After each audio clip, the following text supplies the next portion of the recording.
L'enquête emploi réalisée en 2019 par l'Organisation internationale pour les migrations révèle qu'en Côte d'Ivoire, seulement 5 jeunes femmes sur 100 sont au chômage contre 3% pour les jeunes hommes. Le pays veut réduire ces chiffres en assurant à la jeune fille notamment l'insertion professionnelle, d'où le projet Employment for Youth axé sur l'industrie 4.0.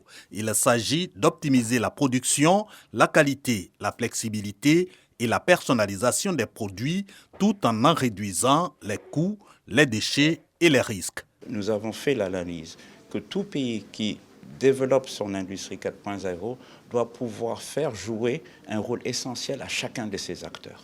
Donc avec l'identification de ces acteurs, nous avons donc aussi apporté une analyse sur ce que le potentiel, je dirais, de développement ou le potentiel d'apport ou de contribution de ces acteurs au développement de l'industrie 4.0 ici en Côte d'Ivoire. À travers ce projet, il s'agira donc d'accompagner efficacement toutes ces PME qui interviennent dans ce secteur, renforcer leurs capacités, leur permettre d'être beaucoup plus compétitives et donc de pouvoir fabriquer des produits à forte valeur ajoutée. Employment for Youth est financé à hauteur de 600 millions de francs CFA par la coopération économique allemande. Ce projet est mis en œuvre par l'Organisation des Nations Unies pour le développement industriel, en abrégé ONUDI, et vise à favoriser l'emploi des jeunes en Côte d'Ivoire et en Tunisie.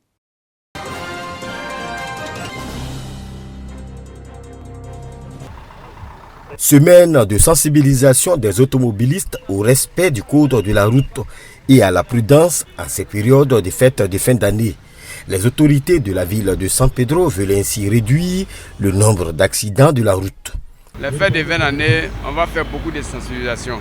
Les entreprises, les transports, ceux qui ont au moins un chauffeur qui fait à deux. Ces deux chauffeurs, c'est moins fatigant. Par rapport à l'année passée, on a déploré énormément d'accidents. Et nous allons être professionnels, rigoureux et fermes durant cette période de décembre parce que nous avons pour objectif 0 accident.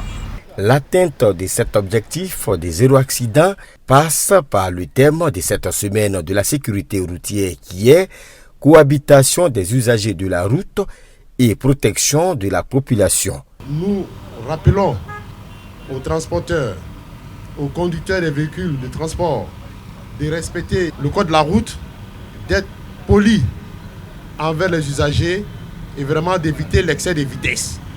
Pendant cette période de fête, éviter de stationner sur le trottoir. Débutée en février dernier, la semaine de la sécurité routière initiée par le ministère des Transports est à sa 11e édition. Ta place est au sommet de l'escalier afin d'observer, de guider et de corriger. En un mot, d'éduquer les âmes nouvelles.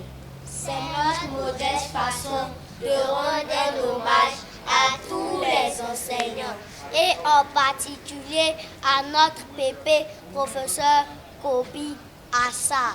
À la suite de cet hommage rendu par ces tout-petits à feu professeur Kobi Assa Théophile, c'est la chaire UNESCO Anticipation Prospective et Territoire Durable de l'Université Alassane Ouattara de Bouaké qui présente l'œuvre posthume de celui qui a consacré une partie de sa vie à la science et au développement. L'œuvre est intitulée « Essai sur une géographie de l'avenir », un héritage pour la communauté scientifique. Il a consigné toute cette expérience professionnelle, cette pratique de la prospective de près de 30 ans dans cet ouvrage. Et donc, à titre posthume, nous sommes là pour lui rendre ce vibrant hommage pour l'ouvrage important, colossal, qu'il a écrit et qu'il a légué à la communauté universitaire, nationale et internationale. En préfaçant l'œuvre, le professeur Asseipou Antoine nous invite à découvrir les idées novatrices. Vous savez, dans notre métier, lorsque vous passez de simple praticien à celui qui réfléchit sur la discipline, on vous appelle épistémologue.